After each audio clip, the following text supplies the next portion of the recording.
सिया राम राम सिया राम राम सिया राम राम राम सिया राम राम जय जय राम राम सिया राम जय जय राम राम सिया राम जय जय राम राम सिया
आखिर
हे गोविंद, संसार में वही सबसे धनवान है जिसके पास प्रभु आपका नाम रूपी धन है, वही जीव संसार का सबसे श्रेष्ठ मानव है।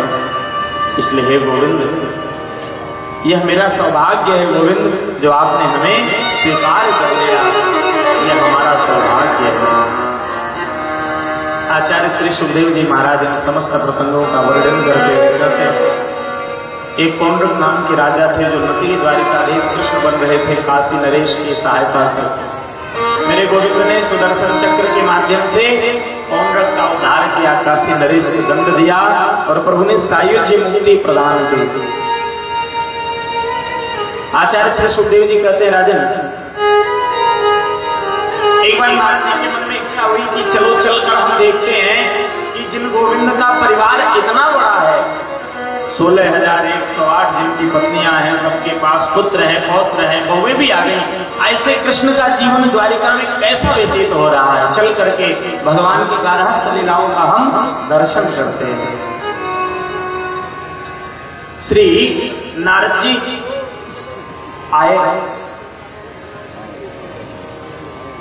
आए और उसके पश्चात नारद जी ने देखा कि प्रत्येक भवनों में जाकर के देखते हैं तो भगवान विविध रूप में दिखाई दे रहे हैं। कहीं भगवान पुत्र को उपदेश दे रहे हैं, तो कहीं पौत्रों के साथ भगवान क्रीड़ा कर रहे हैं, तो कहीं भगवान पत्नियों के साथ बैठे हैं, तो कहीं मंत्री गणों के साथ मेरे प्रभु मंत्रणा करते हैं। अनेकों प्रकार से भगवान विविध रूपों में प्रत्येक भवनों में दिखाई देते हैं। नारद जी ने विचार किया, कृष्ण तो एक हैं और इनके रूप अनेक। भगवान सभी के साथ में बड़े ही अद्भुत भाव के साथ में रहते हैं। कहीं नारद जी अंदर जाकर देखते हैं तो भगवान कहीं सैनिकों के साथ मंत्रणा कर रहे हैं, तो कहीं पत्नियों के साथ बैठे हैं गोविंद, कहीं विहार कर रहे हैं, कहीं पौत्रों के साथ भगवान क्रीड़ा कर रहे हैं, कहीं अपने पौत्रों को धनुष बाण चलाना सिखा रहे हैं गोविंद। 3 महीने तक नारद जी ने ऐसी भगवान की विविध लीलाओं का दर्शन किया। 3 महीना जब बीत गया तो नारद जी आए और गोविंद के चरणों में प्रणाम करते हुए कहते, हे गोविंद, नैवाद्भुतम त्वयि विभो खिल लोकनाथे, मैत्री जने सुसकले सुतमः खलाना, निःश्री यसाय हि जगस् स्थितिरक्षणा, स्वैरावतार उरुगा यविदाम सुष्ठु। नारद जी ने कहा, हे प्रभु, आपकी लीला अपरंपार है, आपकी लीला प्रभु बड़ी अद्भुत है, विविध रूपों में आप दिखाई देते हैं। भगवान ने मुस्कुरा के कहा, नारद जी, आपके पिता 4 मुख वाले ब्रह्मा आज तक मेरी लीला नहीं समझ पाए, तो आप कैसे जान सकते हैं? प्रणाम किया नारद जी ने और कहा, प्रभु एक संदेशा लेकर के आया हूं। क्या? नारद जी ने कहा, गोपाल, आजकल पांडवों ने अपनी एक नई राजधानी बनाई है जिसका नाम इंद्रप्रस्थ है। पांडवों की नई राजधानी जिसका नाम इंद्रप्रस्थ है, परंतु आजकल उस इंद्रप्रस्थ को हम दिल्ली के नाम से जान रहे हैं। इन मुगलों का जब शासनकाल आया तो मुगलों ने भारत के कई स्थानों का नाम परिवर्तित किया। इंद्रप्रस्थ कितना सुंदर नाम, परंतु मुगलों ने हमारे उस इंद्रप्रस्थ का नाम बदला और दिल्ली रख दिया। जब यह मुस्लिम साम्राज्य आया ना भारत में, तो ये भारत को बहुत प्रकार से क्षति पहुंचाया है, अनेकों प्रकार से। कितने मंदिरों को तोड़ा, कितने स्थानों का नाम परिवर्तित कर दिया, कई शहरों का नाम बदला है मुगलों ने। भाग्यनगर, जिसे हम हैदराबाद के नाम से जानते हैं, जिसका पुराना नाम भाग्यनगर था और इन मुगलों ने उसका नाम रख दिया हैदराबाद। संभाजी नगर, जिसे आज हम औरंगाबाद के नाम से जानते हैं। अलीगढ़, जिसका पुराना नाम हरिगढ़ था। हरिगढ़ का नाम मुगलों ने अलीगढ़ रखा। तो भारत को तो बहुत क्षति पहुंचाई है, परंतु मैं यह प्राय कहता हूं, यह भारत संतों की भूमि है, यह ऋषियों की भूमि है। 2 स्थानों का नाम परिवर्तित किया गया है अभी जल्दी में उत्तर प्रदेश में। प्रयागराज मुगलों ने इलाहाबाद के नाम से रखा था, और जब योगी जी ने प्रयागराज नाम रखा ना तो विपक्षियों को बहुत कष्ट हुआ। बताइए, हमारे वेदों में, हमारे पुराणों में, हमारे शास्त्रों में प्रयागराज का ही नाम आया है, प्रयागराज का ही नाम आया है। तो अगर डिस्ट्रिक्ट का नाम, जिले का नाम प्रयागराज रख दिया गया तो कौन सा गलत है? अगर अयोध्या की प्रसिद्धि है तो अयोध्या के नाम से है। फैजाबाद नाम रखा था जिले का, और दीपावली के दिन योगी जी ने डिस्ट्रिक्ट का नाम बदल के रख दिया अयोध्या। क्या गलत किया? अगर भारत की पहचान है तो तीर्थों के माध्यम से भारत की एक अलग ही पहचान है। तो अगर सरकार ने अयोध्या डिस्ट्रिक्ट नाम रख दिया, प्रयागराज डिस्ट्रिक्ट नाम रख दिया, क्या गलत किया? तो मुगलों ने हमारे भारत में अनेकों प्रकार से क्षति पहुंचाई है। और आपको वास्तव में बताऊं, हम हिंदुओं को जागने की आवश्यकता है, नहीं तो किसी दिन ऐसा आएगा कि फिर से यह भारत मुगलों का कहीं गुलाम ना हो। इसलिए हमें अभी संभलने की आवश्यकता है। सबसे पहले समाज से तो जातिवाद, जो जातिवाद रूपी जहर घोला है, उसे दूर करना है।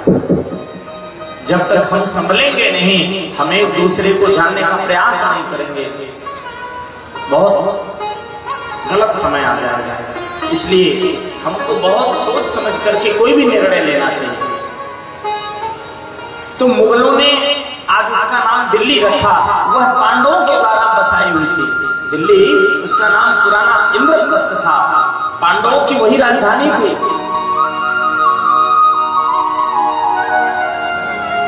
नारद जी ने कहा, प्रभु पांडव इंद्रप्रस्थ में राजसूय यज्ञ करना चाहते हैं और आपको पांडवों ने बुलाया है, आप चले। तो कन्हैया ने कहा, हम आएंगे। नारद जी संदेशा देकर चले गए तो पीछे से एक दूत आया मगध देश से। उसने कहा, प्रभु एक जरासंध नाम का राजा है मगध में, वह 20,000 राजाओं को कारागृह में कैद करके रखा है नर बलि देने के लिए। भगवान ने कहा, चलो हम आएंगे, उन राजाओं को भी छुड़ाएंगे। द्वारिकाधीश कृष्ण इंद्रप्रस्थ पहुंचे पांडवों के यहाँ। पांडवों ने स्वागत किया। भगवान ने कहा, पांडव आप यज्ञ तो करना चाहते हो, राजसूय यज्ञ, क्या पृथ्वी के सभी राजा आपके पक्ष में हैं? तो पांडवों ने कहा, प्रभु सभी राजा तो पक्ष में हैं, एक जरासंध है जो हमारे पक्ष में अभी तक नहीं है। तो भगवान ने कहा, फिर कैसे यज्ञ होगा? जरासंध को या तो आप पराजित करो और या तो उसे प्रेम से मिलाओ। तो पांडवों ने कहा, प्रभु हमने प्रस्ताव तो कई बार रखा, परंतु वह हमारे प्रस्ताव को ठुकरा दिया है। भगवान ने कहा, चलो। द्वारिकाधीश ने अर्जुन और भीम को अपने साथ में लिया, और अर्जुन, भीम और द्वारिकाधीश कृष्ण तीनों ने ब्राह्मण का रूप धारण किया। ब्राह्मण बन करके जरासंध के यहाँ गए तो जरासंध ने स्वागत किया और कहा, आज हमारे यहाँ 3 ब्राह्मणों का आगमन हुआ, हमारे परम सौभाग्य है। भगवान मुस्कुराए, अर्जुन की तरफ इशारा किया, अर्जुन चलो बहुत अच्छा हुआ, इस जरासंध ने हमें पहचाना नहीं। जरासंध ने कहा, ब्राह्मण देवता क्या चाहिए आपको? जरासंध ने कहा, जो आपको चाहिए वो मांगिए। जरासंध ने कहा, प्रभु एक बार जो ब्राह्मण हमारे दरवाजे पे आ जाता है ना, उसे फिर कहीं जाने की आवश्यकता ही नहीं पड़ती है। भगवान मुस्कुराने लगे। कन्हैया ने कहा, जरासंध दोगे हमें जो मांगेंगे? बिल्कुल देंगे, कोई ब्राह्मण आज तक खाली हाथ गया ही नहीं, मांगिए क्या चाहिए? तो कन्हैया ने कहा, दो।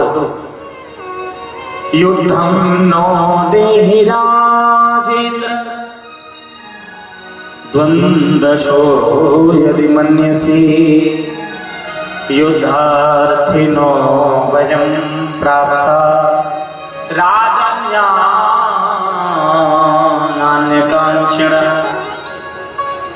जरासंध अगर लेना चाहते हो तो हम तीनों में से तुम किसी एक से युद्ध करो, युद्ध चाहिए हमें।